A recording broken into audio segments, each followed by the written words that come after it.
IELTS Listening Test 17. Collected by CF International. Center number Feeney 001. You will hear a number of different recordings. And you have to answer the questions on what you hear. There will be time for you to read the instructions. You will have a chance to check your answers. All the recordings will be played once only.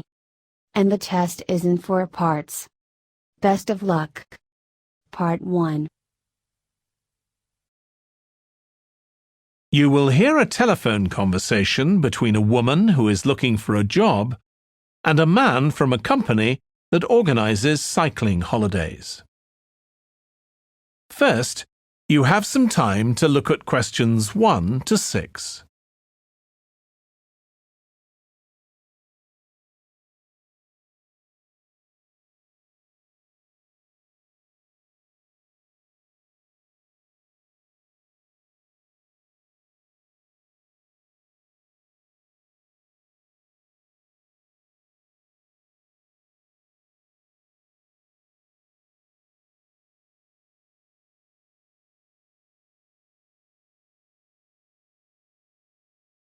You should answer the questions as you listen because you will not hear the recording a second time. Listen carefully and answer questions 1 to 6. Hello, Pembroke Cycling Holidays. Bob speaking. Oh, hello. I've seen your advert for people to lead cycle trips. Are you the right person to speak to? Yes, I am. Could I have your name, please? It's Margaret Smith. Are you looking for a permanent job, Margaret? No, temporary. I've got a permanent job starting in a few months' time, and I want to do something else until then. What work do you do? This will probably sound crazy. I used to be a lawyer, and then I made a complete career change, and I'm going to be a doctor. I've just finished my training. Right. And have you had any experience of leading cycle trips? Yes, I've led several bike tours in Africa. The trip to India that I had arranged to lead next month has now been cancelled. So when I saw you were advertising for tour leaders, I decided to apply. OK. Now, we normally have 2 or 3 leaders on a trip, depending on the size of the group. Some tours are for very experienced cyclists, but we've got a tour coming up soon in Spain, which is proving so popular we need an additional leader. It's a cycling holiday for families. Would that suit you? It certainly would. I enjoy working with children, and I probably need some more experience before I go on a really challenging trip. That tour includes several teenagers. Have you worked with that age group before? Yes, I'm a volunteer worker in a youth club where I help people to improve their cycling skills. Before that, I helped out in a cycling club where I taught beginners. Well, that's great. Now, the trip I mentioned is just for a fortnight, but there might be the possibility of leading other tours after that. Would that fit in with your plans? That'd be fine. I'll be free for 5 months. My job is due to start on October the 2nd, and I'm available from May the 1st until late September. Good. Now, is there anything I need to know about the food you eat? We usually have 1 or 2 people in the group who don't eat meat or have some sort of food allergy, so we're always very careful about that. Yes, I'm allergic to cheese. Would that be a problem? No. As long as we have enough notice, we can deal with that. That's great. Before you hear the rest of the conversation, you have some time to look at questions 7 to 10.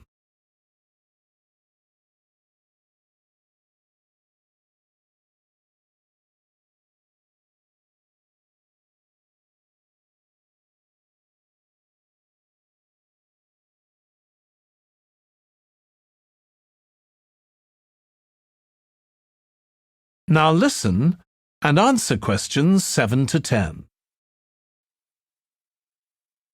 It sounds really interesting.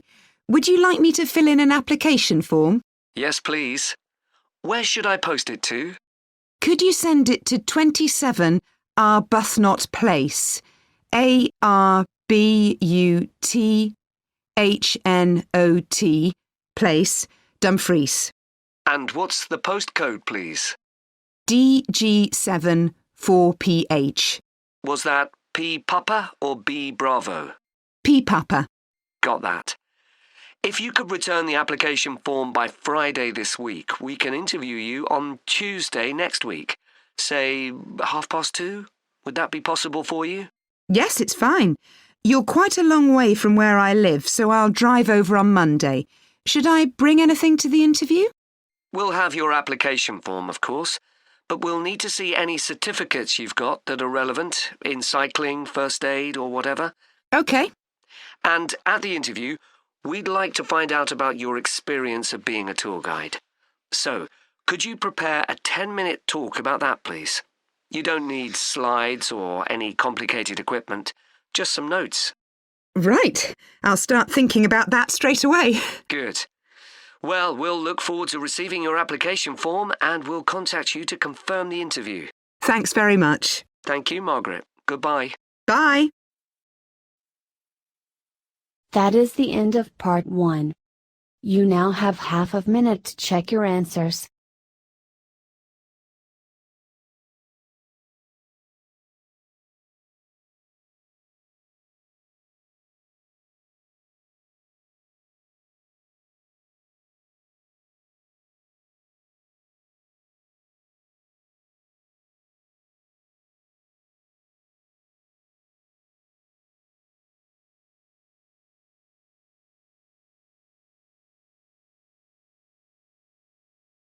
Now turn to part 2. You will hear a podcast about an area called the Sheep Market in a New Zealand city. First, you have some time to look at questions 11 to 14.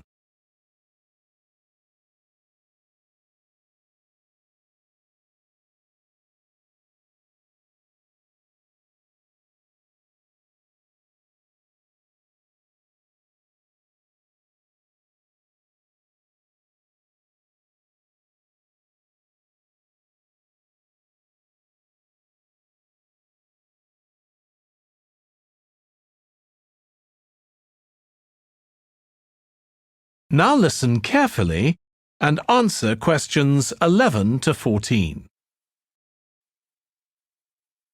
Welcome to this podcast about the sheep market, which is one of the oldest parts of the city. As its name suggests, there was originally a market here where farmers brought their sheep, but now it's been redeveloped into a buzzing, vibrant area of the city, which is also home to one of the city's fastest growing communities.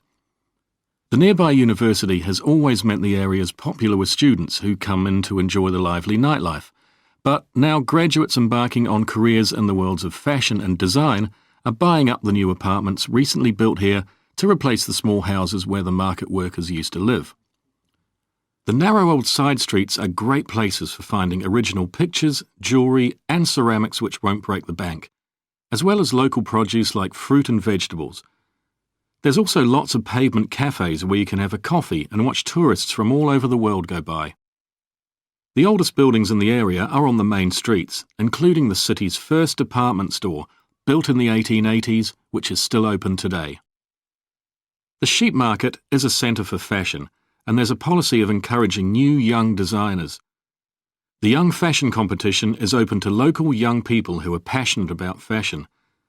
This year, they've been asked to design an outfit based on ideas from the music and technology that's part of their everyday life, using both natural and man-made fibres. The garments will be judged by a panel of experts and fashion designers, and the winning entries will be modelled at a special gala evening. Parking at the sheep market is easy. There are plenty of pay and display car parking spaces on the roadsides, which are fine if you just want to stay for an hour or two. But if you want to spend the day there, it's better to park in one of the 4 underground car parks. It's not expensive, and if you can present a receipt from one of the local stores, you'll not be charged at all. After 6 p.m, many of the car parks have a flat rate which varies, but it is usually very reasonable. Before you hear the rest of the podcast, you have some time to look at questions 15 to 20.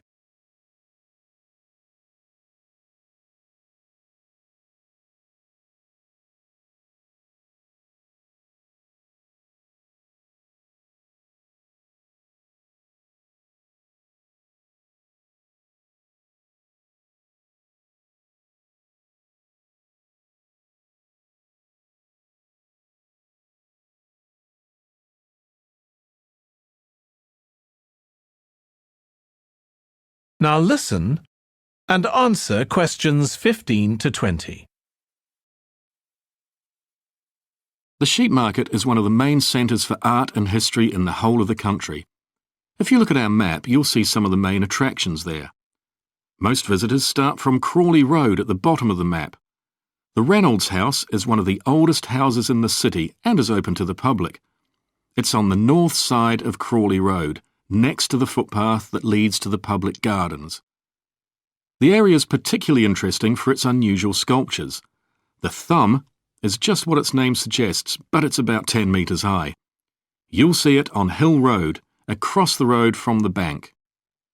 The museum's got a particularly fine collection of New Zealand landscapes.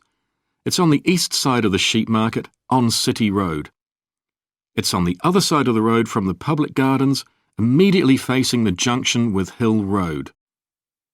The Contemporary Art Gallery is on a little road that leads off Station Square, not far from the public gardens. The road ends at the gallery. It doesn't go anywhere else. That's open every day except Mondays.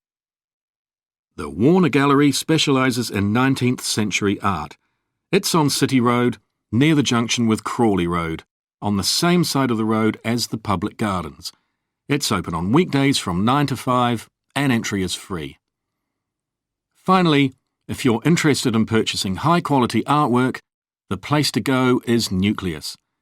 You need to go from Crawley Road up through Station Square and east along Hill Road until you get to a small winding road turning off. Go up there and it's on your right. If you get to City Road, you've gone too far. That is the end of section 2.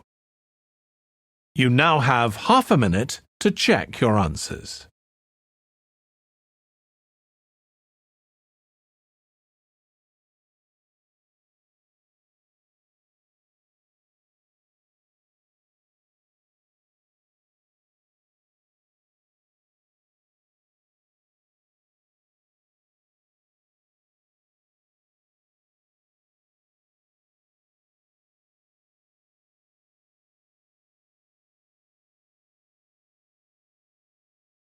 Now turn to section 3.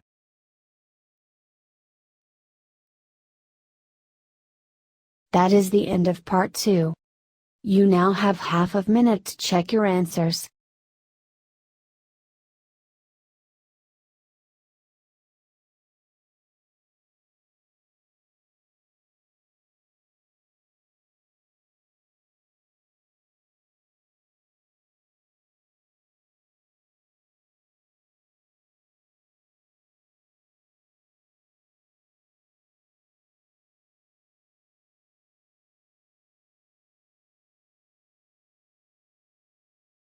Now turn to part 3.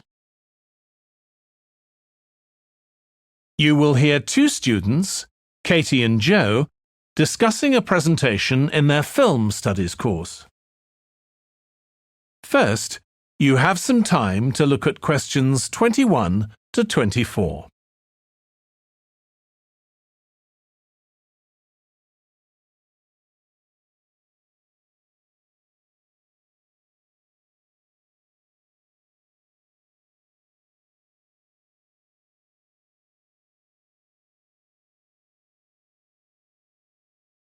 Now listen carefully and answer questions 21 to 24. Joe, you know I'm giving a presentation in our film studies class next week. Yes. Well, could we discuss it? I could do with getting someone else's opinion. Of course, Katie. What are you going to talk about? It's about film adaptations of Shakespeare's plays. I've got very interested in all the different approaches that film directors take. So I thought I'd start with Giannetti, who's a professor of film and literature, and in one of his books he came up with a straightforward classification of film adaptations based on how faithful they are to the original plays and novels. Right. I've already made some notes on that, so I just need to sort those out before the presentation. I thought that next I'd ask the class to come up with the worst examples of Shakespeare adaptations that they've seen, and to say why. That should be more fun than having their favourite versions. Yes, I can certainly think of a couple. Right.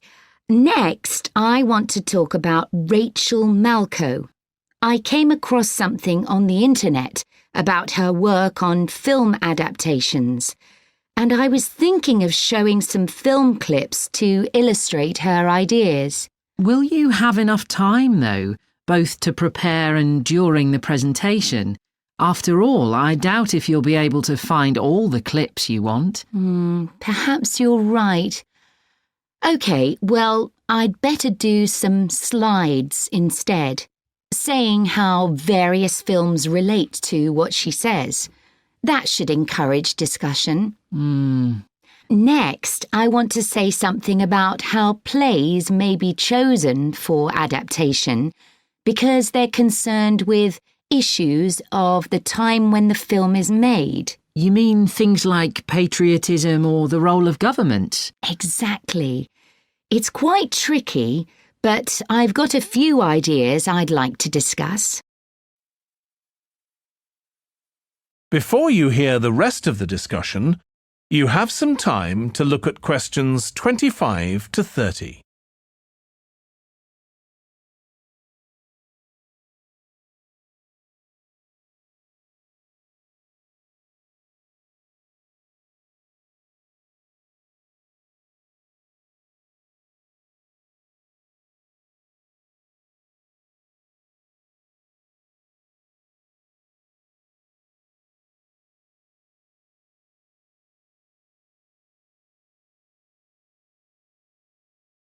Now listen and answer questions 25 to 30. And finally, I want to talk about a few adaptations that I think illustrate a range of approaches and make some comments on them. Do you know the Japanese film Ran? I haven't seen it. It was based on Shakespeare's King Lear, wasn't it? That's right. It was a very loose adaptation, using the same situation and story, but moving it to 16th century Japan instead of 16th century Britain. So, for example, the king's daughters become sons, because in Japanese culture at that time, women couldn't succeed to the throne. OK. I hope you're going to talk about the 1993 film of Much Ado About Nothing. I think that's one of the best Shakespeare films. It really brings the play to life, doesn't it? Yes, I agree. And I think filming it in Italy, where the play is set, makes you see what life was like at the time of the play. Absolutely. Right, what's next? Next, I thought Romeo and Juliet, the 1996 film, which moves the action into the present day. Yes, it worked really well, I thought, changing the two feuding families in the original to two competing business empires, even though they're speaking in the English of the original play. You'd expect it would sound really bizarre, but I found I soon got used to it. Me too. Then I thought I'd include a real Hollywood film, one that's intended to appeal to a mass commercial audience. There must be quite a number of those. Yes, but I've picked the 1996 film of Hamlet. It included every line of the text, but it's more like a typical action hero movie. There are loads of special effects, but no unifying interpretation of the play. All show and no substance. Exactly. Then there's Prospero's books, based on The Tempest. That was really innovative from a stylistic point of view. Didn't it include dance and singing and animation as well as live actors? Yes, it did. I also want to mention Looking for Richard. Did you ever see it? No, but I've read about it. It was a blend of a documentary with a few scenes from Richard III, wasn't it? That's right. It's more a way of looking into how people nowadays connect with the playwright. The play is really just the starting point. And that'll be where I finish. Well, it sounds as though it'll be very interesting. That is the end of part 3. You now have half a minute to check your answers.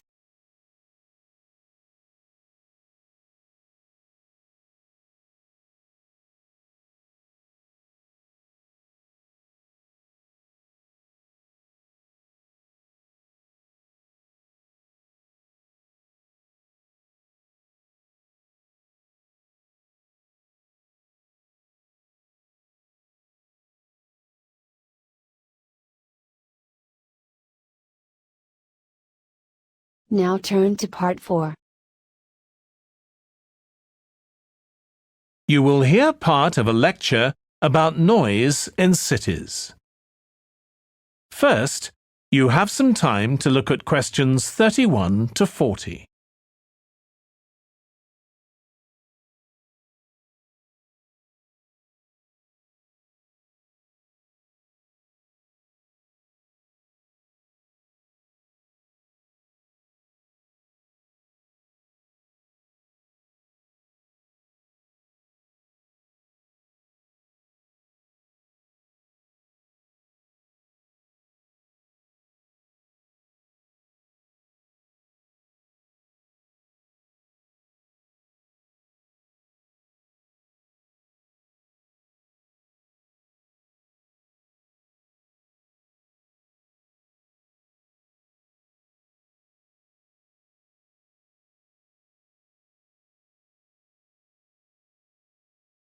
Now listen carefully and answer questions 31 to 40. This lecture will be about the science of acoustics, the study of sound, in relation to urban environments such as cities. As an acoustic engineer myself, I think this is an area where we're likely to see great changes. In the past, researching urban soundscapes was simple. We measured levels of sound in decibels, so I used to take my sound meter and I measured the noise somewhere, and then I might ask a sample of people to say at what level the sound became annoying. With data like this, acoustic engineers have been able to build up what we call noise maps, maps of the sound environment. But actually, these aren't a lot of use. What they do show is that the highest noise levels are generally on roads. Well, that's not really very surprising. But there's quite a lot going on that these maps don't show, because they can't capture the complex way that sound varies over time. So they ignore important issues such as the noise someone might hear from the open windows or gardens of their neighbours. And this sort of noise can be quite significant in summer. We don't have any databases on this sort of information. As well as that, these records of sound levels take no account of the fact that people vary in their perceptions of noise. So someone like me with years of working in acoustics might be very different from you in that regard.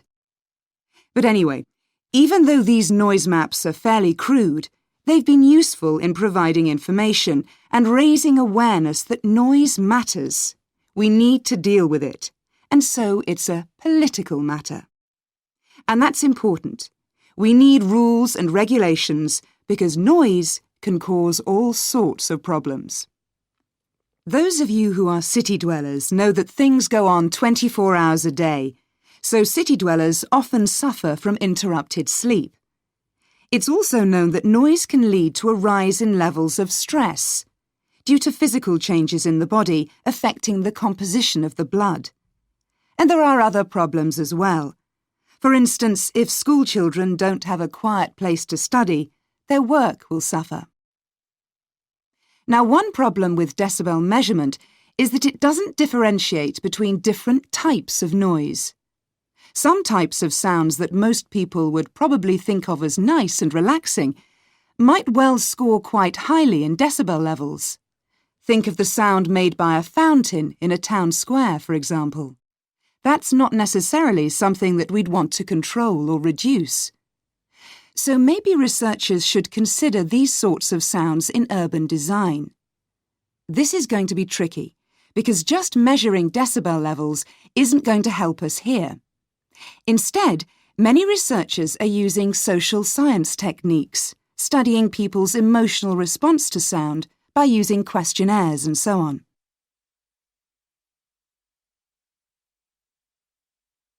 So what exactly do people want to hear in an urban environment?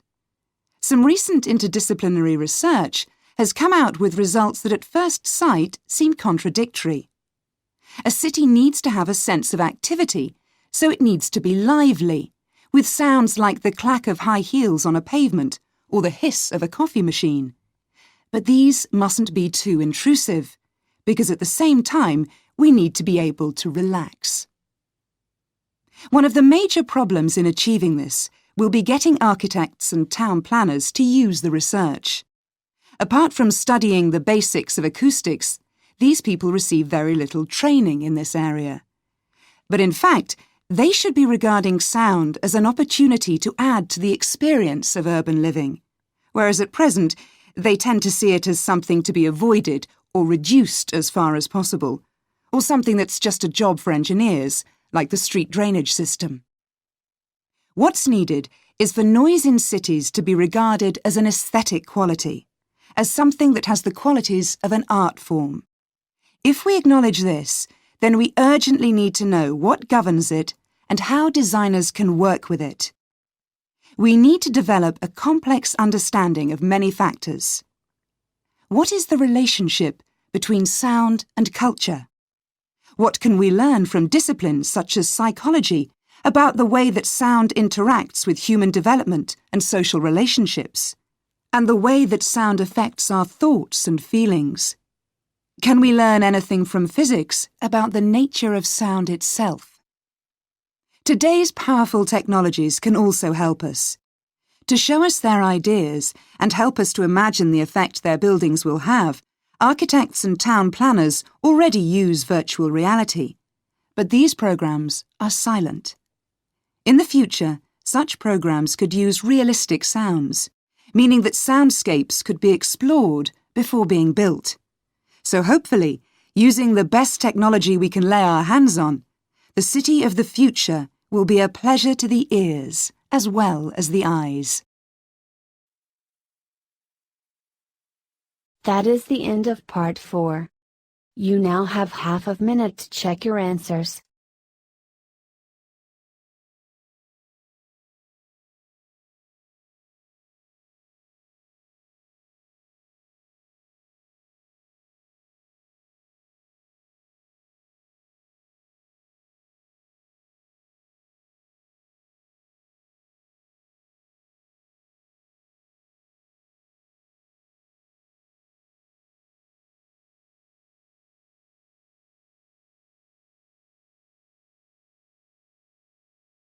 You have 10 minutes to transfer your answer.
5 minutes left.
Last minute left.